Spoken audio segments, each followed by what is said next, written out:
pro-life champion and Virginia Congressman Bob Good.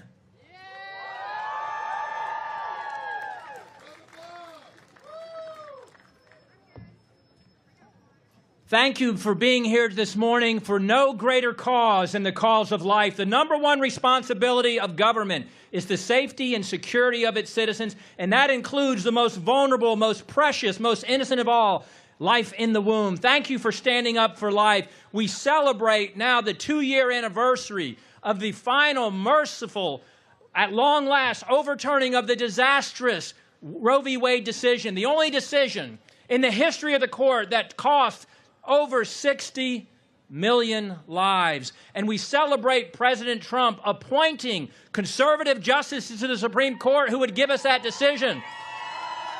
We commend the courage of those justices in the face of threats and harassment, intimidation. They held strong and they rendered the right decision that the Constitution does not guarantee the right to abortion, but it enables the people's representatives to stand up for life and to protect it in the womb. Now it's incumbent upon us legislators. The Supreme Court did not turn it over to the states. They turned it over to the people's representatives, which includes the state and includes the Congress.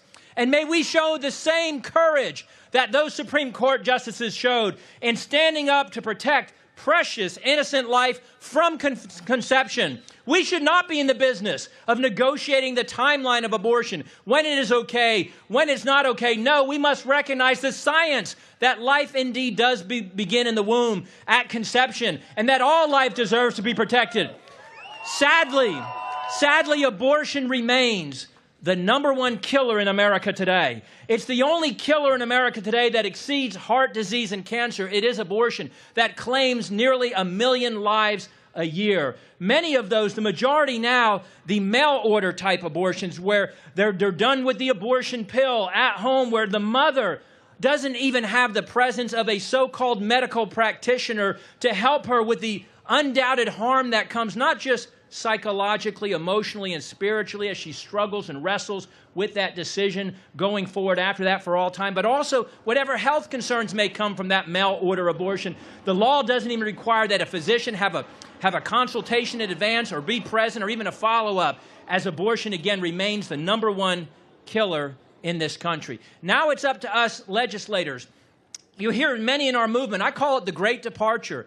After Roe v. Wade, some became hyper-federalists and said, oh, I supported abortion on the federal level. I voted for life at conception when I was in Congress before the Supreme Court decision. But now I think it's the state responsibility, as many in Congress tried to abdicate their own responsibility to deal with this most important of issues. But why do we try to win elections if it's not to save life? Why do we get involved in politics if not to fight for and to save life? We must resist and fight against this great departure by our political figures. Hopefully, President Donald Trump will be reelected in November, and we must call upon him. We must call upon him to show the same commitment to appointing conservative, constitutional justice to the Supreme Court who will hold up life from conception and will defend life from conception. And we must call on our legislators at all levels of government to stand up and defend life from conception. This is the most important issue. There is no issue more important, and it is my privilege to be a conservative constitutional representative from Congress who fights for life from conception. And I call on all of you to continue the fight, continue the battle, until every life in this country is welcomed from the moment of conception and protected from the moment of conception. May we one day look back upon those who support abortion like we look back upon those who supported slavery. As slavery was the stain upon our country in the 17 and 1800s, so is abortion from the 1900s and the 2000s. May we determine that it ends in our generation, that it ends with us. Many of us wondered after nearly 50 years if the Roe v. Wade decision would ever be overturned. Many of us fought for years to see that decision overturned. Again, may we rise to the moment. May we meet the moment. May we answer the call, now that we have this opportunity at all levels of government, to protect innocent, precious life from the womb. So thank you for gathering here today in what will be 95-degree heat. Thank you for Students for Life Action for putting on this. Thank you for everybody for being here for this most important of causes. God bless you.